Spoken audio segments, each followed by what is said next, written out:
Olá, queridos! No caso de hoje, nós falaremos sobre William Bonin e por que ele ficou conhecido como o assassino da rodovia. Vamos conhecer mais sobre este caso?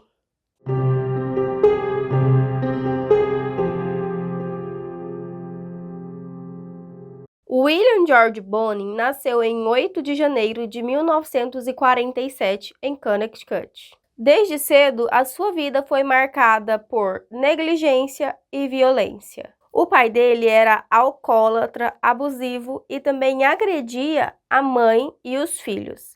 Já a mãe de William era uma mãe ausente emocionalmente e que também permitia as agressões do pai contra os filhos. Quando ele tinha entre 8 e 10 anos, ele e os seus irmãos foram mandados para um orfanato e lá ele sofreu abusos físicos e também sexuais por parte de funcionários e de alguns outros internos desse orfanato. Aos 17 anos, ele se alistou na Força Aérea dos Estados Unidos, com a autorização de sua mãe. Lá ele começou como operador de rádio, mas logo foi enviado para o Vietnã e passou a ser motorista de caminhão em zonas de guerra. Segundo o próprio William, durante esse período em que ele serviu, ele abusou e assassinou 2 soldados. Não se sabe se esse fato realmente aconteceu, pois não houve corpos e também nem testemunhas. Então, foi apenas a fala dele sobre esse ocorrido. Quando William retornou, ele começou a demonstrar comportamentos cada vez mais preocupantes. Em 1968, ele foi preso por importunar 5 garotos que tinham a idade entre 10 e 14 anos. Durante sua detenção, exames psiquiátricos apontaram para tendências violentas, impulsos sexuais incontroláveis e uma clara falta de empatia. Mesmo assim, em 1974, ele foi liberado com a condição de manter tratamento, porém, ele não manteve. Em 1979, William cometeu o seu primeiro assassinato conhecido.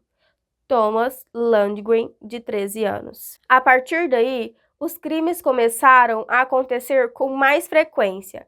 Ele saía em sua van verde à procura de jovens para poder lhes dar carona. E quando ele acabava encontrando algum jovem que entrava em sua van aceitando essa carona, ele cometia os crimes. Os jovens eram amarrados, abusados, torturados e, por fim, estrangulados ou sufocados. Mas William não agia sozinho na maioria das vezes.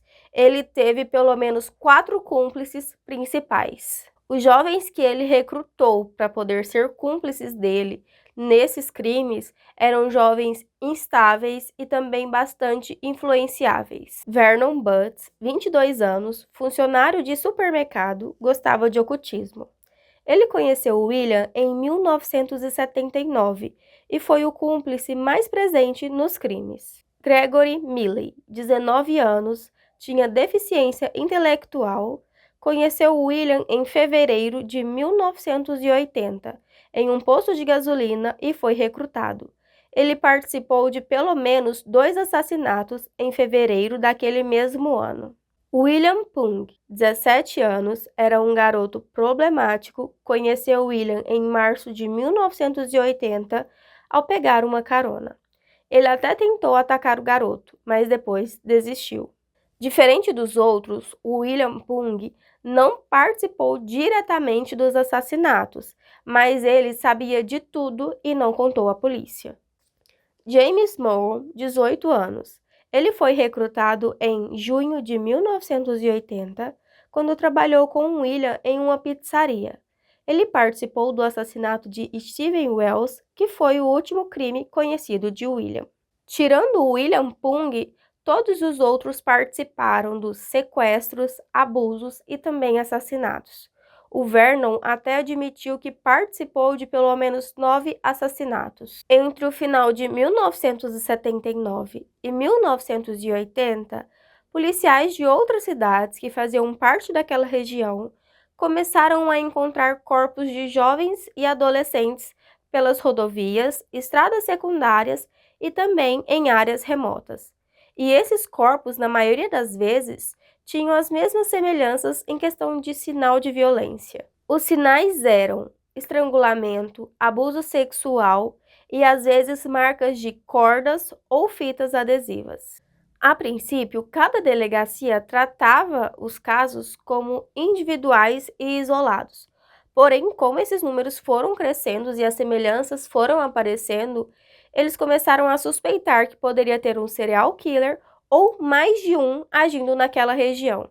Então, os departamentos se juntaram para poder tentar descobrir o que realmente estava acontecendo. Logo, isso foi para a mídia, e a mídia começou a usar o apelido assassino da rodovia justamente porque os corpos eram encontrados nas proximidades das rodovias.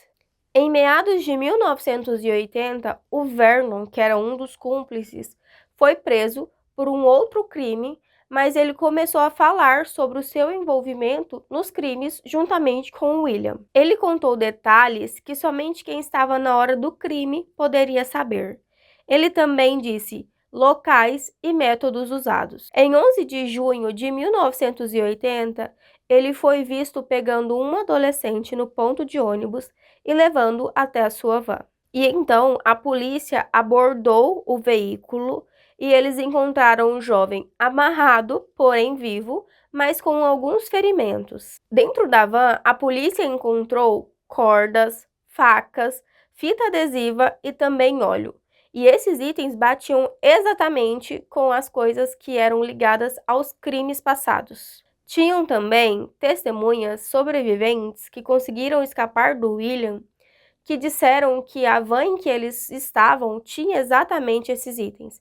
Então batia tanto com os sinais dos crimes anteriores quanto com as testemunhas. Também encontraram manchas de sangue e fios de cabelo, que foram analisados depois. O William foi preso em flagrante e os seus cúmplices logo após isso começaram a confessar os crimes. Foram mais de 20 assassinatos. William foi levado a julgamento em 1981. Ele se apresentava frio, metódico e um pouco sorridente em alguns momentos.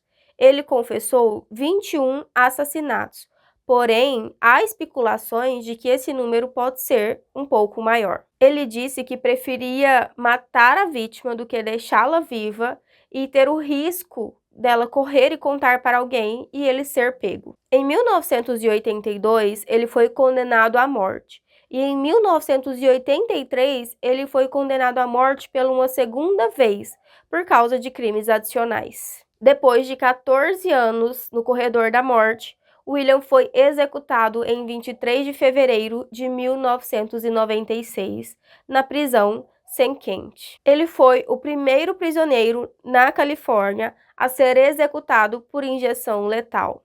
Testemunhas que estavam na hora disse que ele não expressou nenhum arrependimento ou remorso e que ele se demonstrou calmo durante todo o tempo. Bom, esse foi o nosso caso de hoje, mas eu irei deixar na descrição do vídeo alguns documentários, arquivos e também filme sobre William Bonin e seus crimes. E você, já conhecia sobre este caso? Deixe aqui nos comentários a sua opinião sobre o caso e sugestões de casos que vocês queiram ver aqui no canal. Não esquece de deixar o seu like e se inscreva aqui no canal para mais conteúdos como esse. Eu vejo vocês no próximo vídeo.